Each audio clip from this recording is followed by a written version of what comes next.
This week on TechRap, get a custom URL on Google+. Soon, you can use your electronic devices even if the plane is taking off and landing. And we show you what's new in desktop operating systems Windows 8.1 and OS X 10.9 Mavericks.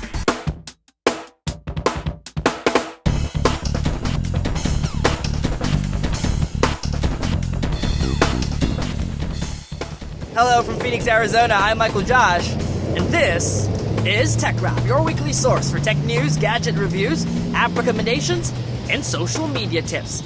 It took a while, but Google Plus is finally rolling out custom URLs for personal accounts. Google Plus profiles currently use a string of numbers to represent that part of an account's Uniform Resource Locator, or URL. Custom URLs allow an account to use words or numbers to represent their name, company, or brand appropriately. Previously, Google Plus users had to go to a third-party website like gplus.to to get a custom URL. The change will make it easier for Google Plus users to share their accounts or posts. Google Plus users with a profile photo, an account older than 30 days, and have more than 10 followers will be eligible to get a custom link. To do so, visit your Google Plus profile page. You'll get a message that says your profile is pre-approved for a custom URL.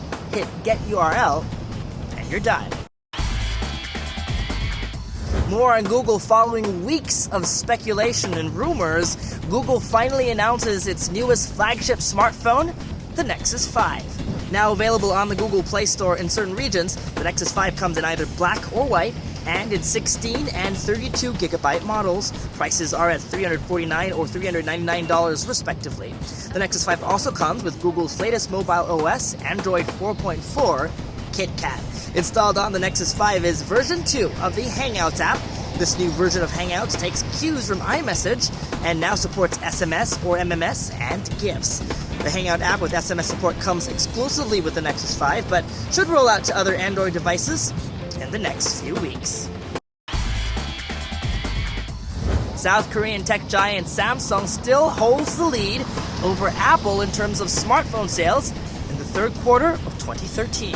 A survey from the International Data Corporation, or IDC, shows Samsung widens its lead, shipping 81.2 million smartphones compared to Apple's 33.8 million sales of iPhones. A surprise third placer is China's Huawei, which sold 12.5 million smartphones, grabbing market share of 4.8%, just a hair ahead of 4.7% for fellow Chinese firm Lenovo. An IDC analyst says the smartphone market is still growing at a solid pace. He expects annual sales to hit 1 billion units in 2014. Over the course of the next few weeks, I'll be traveling through the U.S. on a fellowship. Earlier this week, I flew from Washington, D.C. to Phoenix, Arizona, the very same day the U.S. Federal Aviation Administration relaxed its rules on allowing users to use electronic devices on planes. The FAA will allow passengers to use their devices during takeoff and landing on planes with systems that protect against electronic interference. This means passengers can read, listen to music, and play games. Cell phone calls are still prohibited. Both Apple and Microsoft have new operating systems out in the market today. And while a head-to-head battle is tough, considering it's like comparing apples to oranges, allow us to give you a rundown of what's new in each new OS. Let's start with Windows 8.1. Located on a familiar spot on the bottom left side of the screen, Microsoft brings back the Start button in this update, though it doesn't mean you get the Start menu. The Start button is merely a way to navigate from the desktop and the Start screen, or the tile interface, whatever you want to call it. There are new options that allow you to set your desktop background as your Start screen background for a more seamless transition. The Start screen, meanwhile, gets new tile sizes, a really small one and a bigger one. Search gets an upgrade too in Windows 8.1. You can use the built-in search function to search the web, and when you search for celebrities, for example, you get dynamic search results that include photos, music, videos, and links to important pages like the artist's official page and Wikipedia entry. The ability to view two apps side by side has been around for a while, but users used to be limited to one taking up only a third of the screen. Now you can choose how much space each app takes up. And if you have a larger monitor, you can open more than two apps side by side.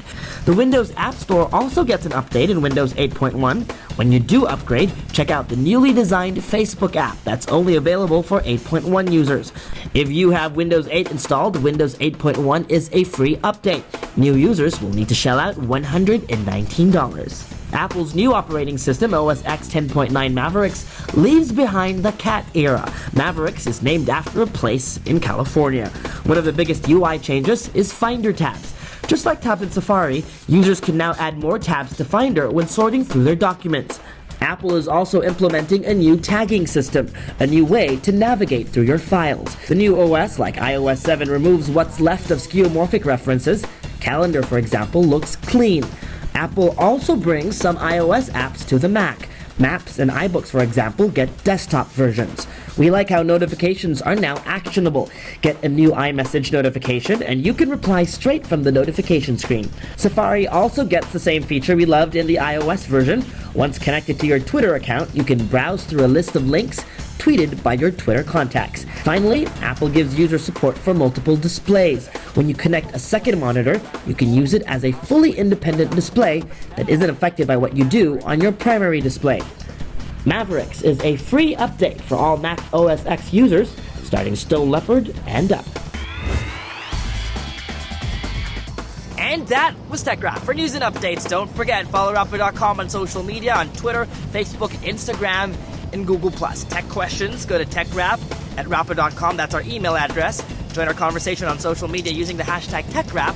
And if you're looking for old or new episodes, all you have to do is log on to our website. It's Rappler.com/TechRap. That's all for this week, folks. I'm Michael Josh. Thanks for dropping by.